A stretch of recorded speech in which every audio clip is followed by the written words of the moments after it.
पंडोखर, धाम के पीठाधीश्वर, तुम कितने पाखंडी हो, तुम कितने धूर्त हो, इस विषय में मेरे विचार अच्छे गहराई से सुन लेना। जब मैं किसी पर विचार उठाता हूं, किसी पर अगर उंगली उठाता हूं, तो मैं उसकी सत्ता, उसके अंदर कितनी, उसका गहराई से आंकलन कर लेता हूं। तुम अंदर से पूरी तरह से खोखले हो। तुमने तो अपना परिचय उसी दिन दे दिया था जिस दिन मेरे द्वारा नवरात्र में जो आवाज उठाई थी। उस मेरे विचारों को एक बार नहीं अनेकों बार सुन लेना कि मेरे विचार क्या दिए गए थे। शायद तुम्हारे कान कुछ खुलेंगे, तुम्हारे मन मस्तिष्क में कुछ सत्य बैठेगा और तुम सही विचारधारा को कुछ पकड़ सकोगे। आज मंगलवार का दिन है ना, तुम महावीर के भक्त अपने आप को कहते हो। उन्हीं महावीर की कृपा से ही, उन्हीं के प्रेरणा से आज मंगलवार के दिन ही मैं तुम्हें कुछ जुलाब पिलाना चाहता हूं, तुम्हें कुछ चेतावनी देना चाहते हूं। तुम्हारे कुछ जो तुम आडंबर रच रहे हो उनके खिलाफ चेतावनी देना चाहता हूं। तुम क्या कहते हो, क्या सुनते हो, तुम्हारी कोई औकात है? तुमने स्वयं कहा कि जो अपनी बात का नहीं वो अपने बाप का नहीं। तो सुन लो पंडोखर, सुन लो आडंबरी पाखंडी, उस पीठ पर बैठे हुए उस पीठ को कलंकित करने वाले, कि तुम अपने बाप के हो या नहीं, इसका आंकलन तुम्हें करना है। एक एक बिंदु पर विचार करना। तुम आपराधिक प्रवृत्ति के हो, यह तो सुनिश्चित है। शासन प्रशासन भी जानता, तुम्हारे क्षेत्र के भी लोग जानते हैं, मीडिया के लोग भी जानते हैं तुम कितने आपराधिक प्रवृत्ति के हो। और इस आपराधिक प्रवृत्ति का परिचय तुमने उसी दिन दे दिया था जिस दिन तुम यह कहा था कि देवी देवता, चूंकि तुम्हें अच्छे से मालूम है कि मैं माता भगवती मेरी इष्ट हैं, मैं उन्हीं की आराधना करता हूं, उन्हीं की शक्ति है। पिछले 25 वर्षों से नहीं, पिछले 30 वर्षों से मेरे द्वारा हर मंचों में माता आदि शक्ति जगत जननी जगदम्बा का ही गुणगान किया जाता है। हर मंचों से कहा गया कि मैं मां की शक्ति के बल पर ही सब कुछ कर रहा हूं। मगर इसका तात्पर्य नहीं, परम सत्ता ने मुझे अन्य शक्तियां नहीं प्रदान की। और तुमने माता आदि शक्ति जगत जननी जगदम्बा की शक्ति को जिस दिन कहा कि तुम्हारे पास जितनी शक्तियां हैं, वह तुमने यही कहा कि वो तुम्हारे जूते पालिश करती है, तुम्हारे पैर के नीचे दबी रहती है। इसी से समझ में आ गया था कि तुम कितने बड़े आपराधिक प्रवृत्ति के व्यक्ति हो, कितना तुम्हारे अंदर खोखलापन है। कोई भी शक्तियां हो, कोई भी सात्विक शक्तियां पवित्र होती हैं, नमन करने योग्य होती है, वे कभी किसी की जूता पालिश नहीं करती। और अधर्मी अन्यायी पाखंडी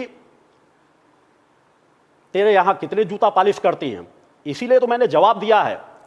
चुनौती मेरी है, चुनौती आज से नहीं है। तू पहले भी सुनता रहा है मगर मौन बैठा रहा है।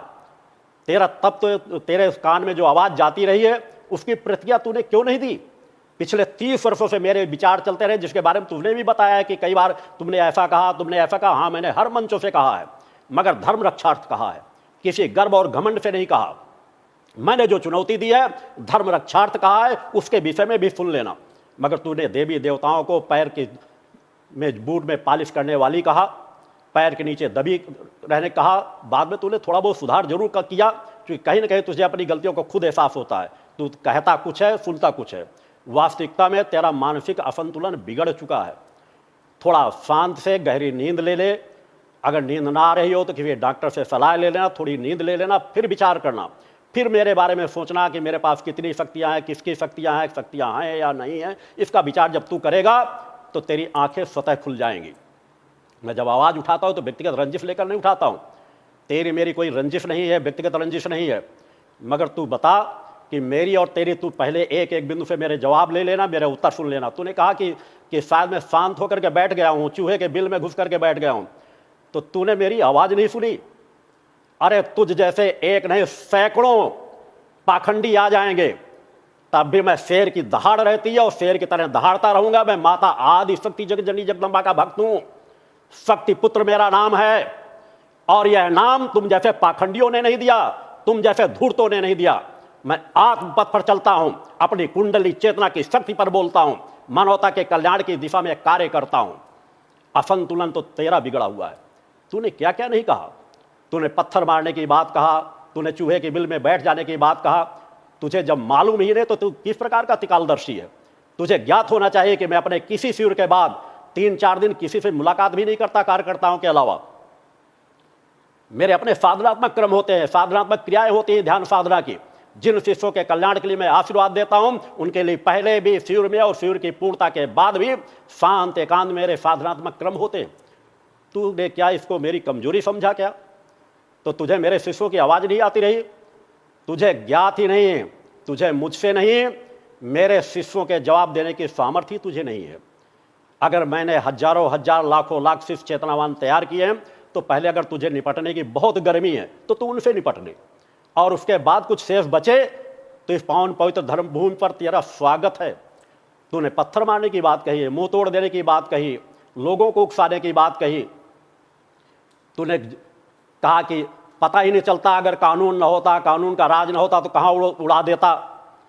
तेरी या तेरे पूरे खानदान में जितनी औकात हो, जितनी सामर्थ हो, मैं तेरे शिष्यों के लिए नहीं कहूंगा, शिष्य किसी के जुड़े हों, समर्थक किसी के दूर जुड़े हुए हों, वो हमेशा सम्माननीय होते हैं, उनकी अपनी अपनी भावनाएं होती हैं। जिसकी जहां से आस्था जुड़ी होती है, मैं उनकी सभी भावनाओं को सदैव नमन करता हूं।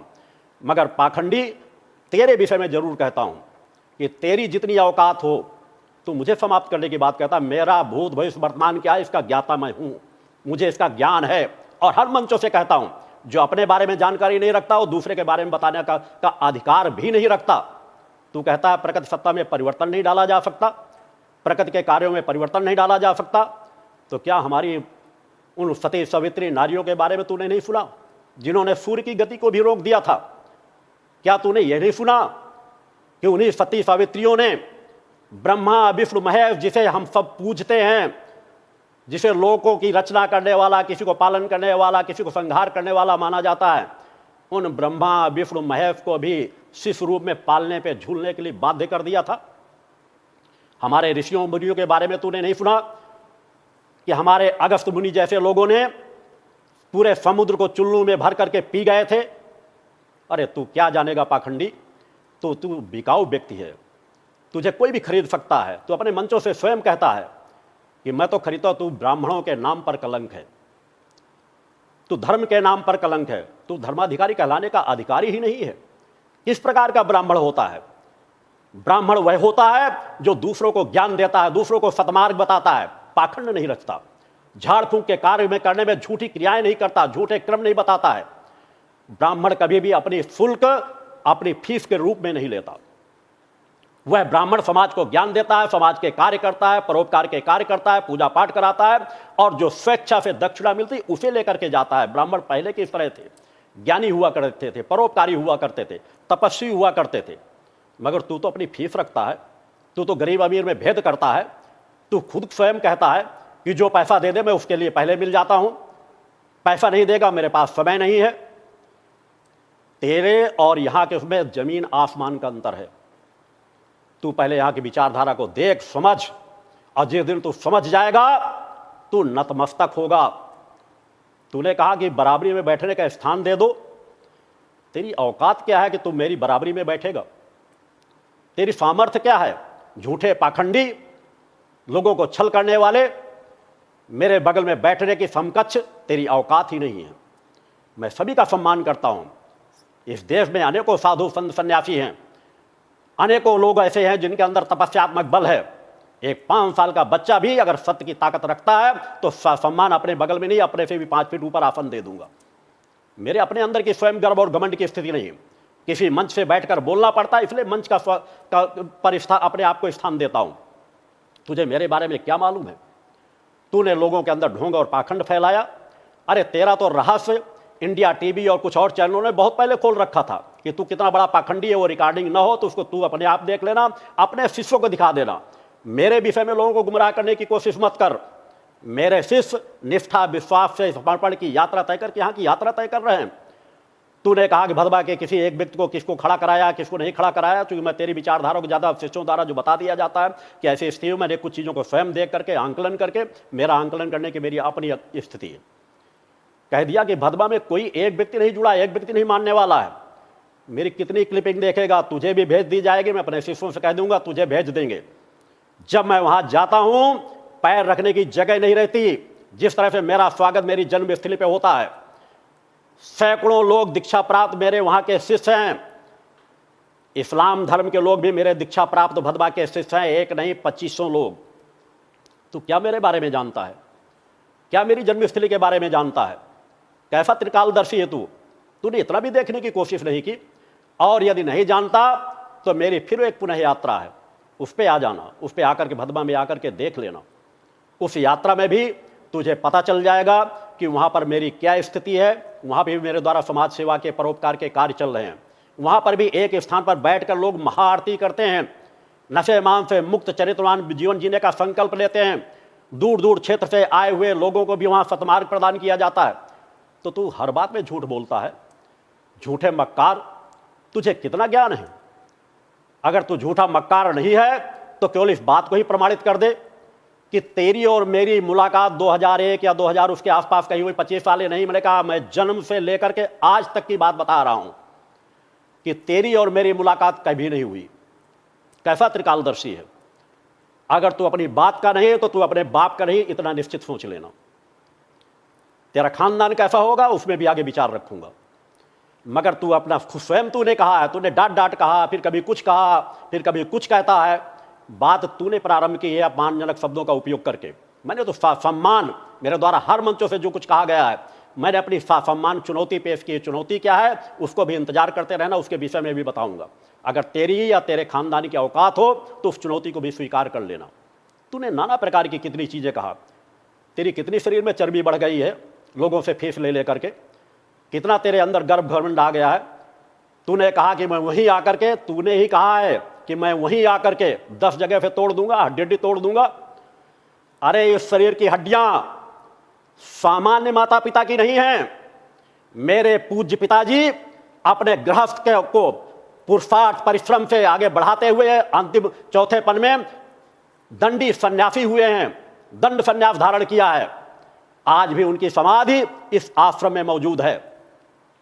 अंतिम 6 महीने के समय पर उन्होंने आकर के यहां पर अपने शरीर को त्यागा था। आकर के देख लेना। मेरी पूज्य माता जी ममता की, स्नेह की, प्रेम की, वात्सल्य की, सेवा, परिश्रम, पुरुषार्थ की एक प्रतिमूर्ति थी। बचपन से लेकर के साधनात्मक क्रमों में ही मैंने आंखें खोली हैं। हमारे घर में सदा पूजा पाठ, नित्य सुबह शाम की आरती, जहां अन्य लोग, पड़ोस के लोग भी आकर के सम्मिलित होते थे। तुझे क्या मालूम है मेरे बारे में? बताना है तो तू अपने बारे में समाज को बता। तू तो कहता है 2020 या 21, अरे तेरी धूर्त, अपने ही बारे में 1 साल आगे पीछे तक देखने की सामर्थ्य नहीं है। जब नहीं देखने की सामर्थ्य है तो दूसरों को गुमराह करने की कोशिश करता है। मैं एक तपस्वी हूं। तूने कहा कहां से आ गए, किस पीठ से आ गए? अरे तुम जैसे धूर्त और पाखंडी तो किसी मठ में किसी पीठ के पीठाधीश्वर बन करके बैठ सकते हैं, पैराशूट से उतर करके।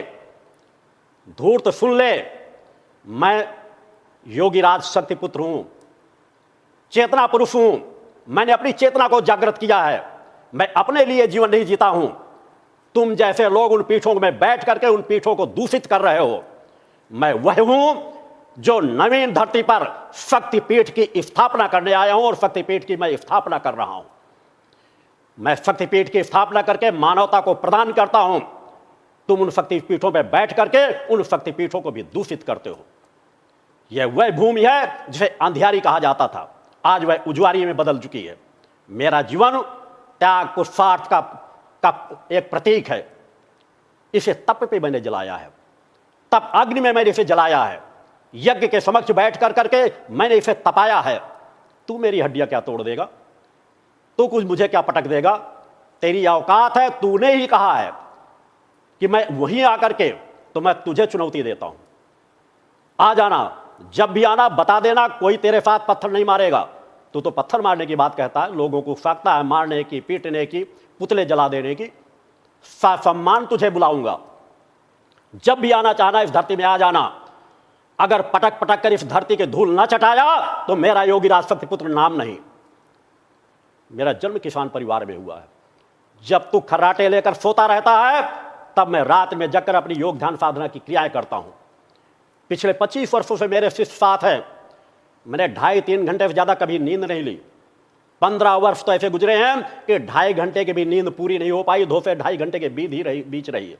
मैं एक तपस्वी हूं, योगी हूं।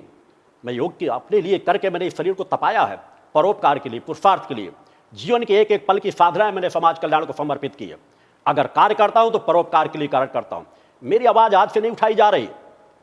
यह चुनौती की आवाज पिछले 30 वर्षों से उठाई जा रही है।